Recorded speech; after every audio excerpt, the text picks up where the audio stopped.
Europe 1, il est 6h moins le quart. Votre invité, Alexandre Lemaire. Ça fait peut-être partie de vos bonnes résolutions 2025. Mettre un peu plus d'argent de côté pour vos projets, pour vous sentir plus à l'abri peut-être. Le magazine Capital publie un numéro spécial placement 2025 en partenariat avec Europe 1.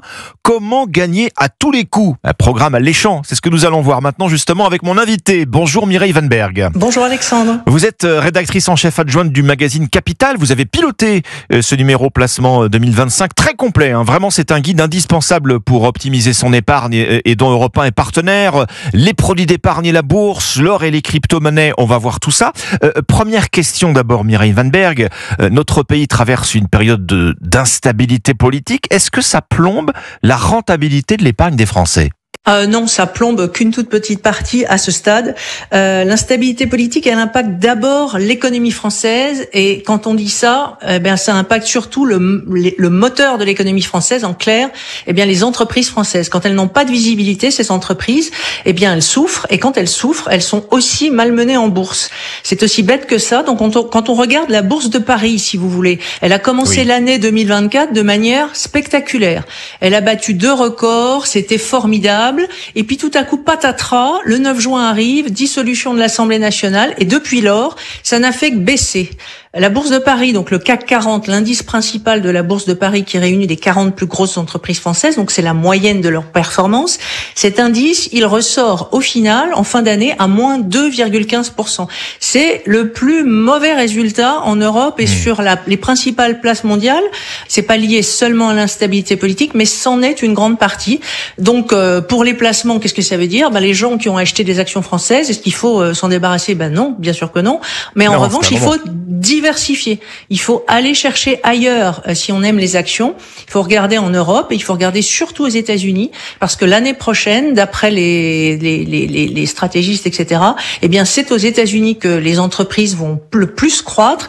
Il va y avoir des croissances de bénéfices très importantes, et donc c'est là-bas qu'on fera des gains importants, sensibles en bourse. Alors, puisque vous parlez effectivement des placements sur les marchés financiers, vous rassemblez de manière très précise, très claire dans un tableau tout de même les 10 valeurs à privilégier cette année, c'est à découvrir dans ce numéro spécial donc de Capital sur les placements 2025.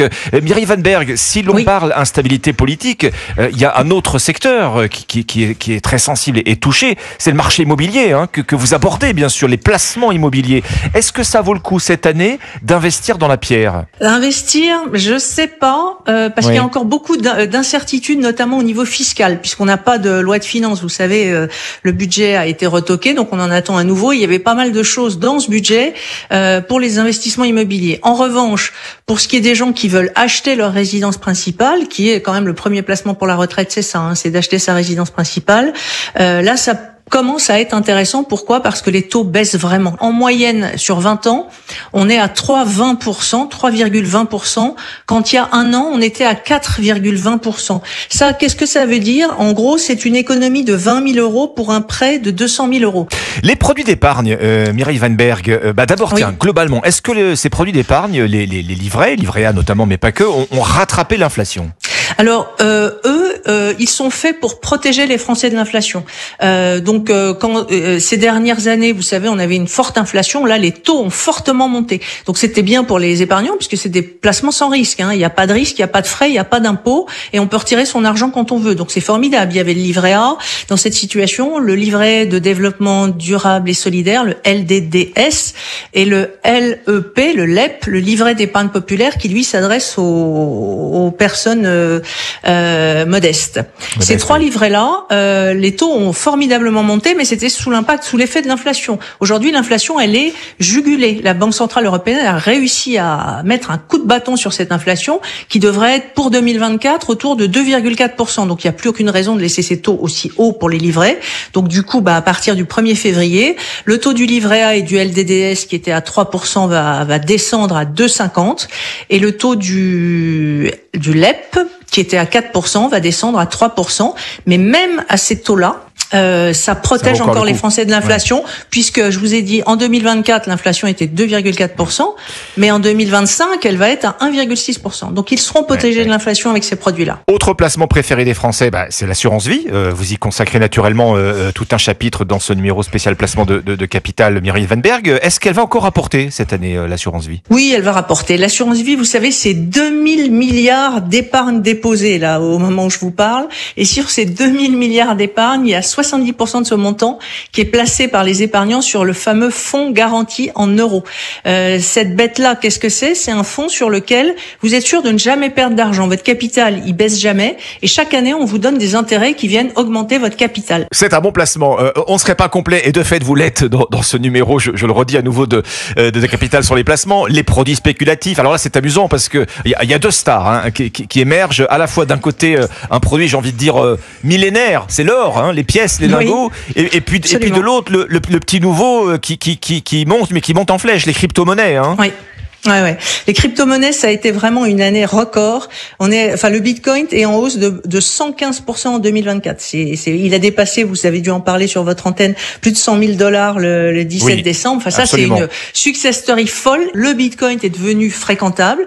Et le deuxième point, c'est qu'en avril, il y a eu ce qu'on appelle le halving. Là, tous les 4 ans, me demandez pas pourquoi, ce sont les règles du Bitcoin qui sont justement, par définition, tout à fait particulières. En avril, cette année, une fois tous les 4 ans, ils font ça. Ils émettent 2 fois moins de Bitcoin que les autres années. Ce qui fait que il y a moins de Bitcoin sur le marché et du coup les prix montent. Donc tout ça faisant, plus en fin d'année, l'élection de Donald Trump qui est quand même le président des crypto-monnaies. Donc qu'est-ce que ça va faire en 2025? Lui, il adore ça. Donc normalement, ça devrait bien se porter. Est-ce que le Bitcoin va refaire une performance à 3 chiffres? Ça m'étonnerait parce que le revers de la médaille, il s'institutionnalise certes, mais à force de s'institutionnaliser, il va le devenir il va ressembler de plus en plus aux autres marchés boursiers traditionnels, si vous voulez. Donc une performance de 115%, ça m'étonnerait qu'on retrouve ça.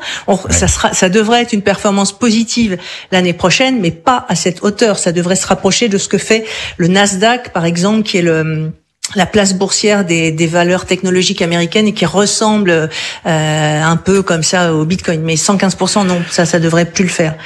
Mais ça sera encore positif, certainement, oui. Merci Mireille Van Berg. Merci Alexandre, à bientôt. Rédactrice en chef adjointe du magazine Capital. Vous retrouvez donc, chers auditeurs, cet indispensable numéro spécial de Capital sur vos placements 2025. Comment gagner à tous les coups, en partenariat avec Europe 1, puisque toute la journée, vous avez rendez-vous sur Europe 1 pour réussir vos placements de 7h à 9h, notamment des bons plans et des conseils avec Dimitri Pavlenko.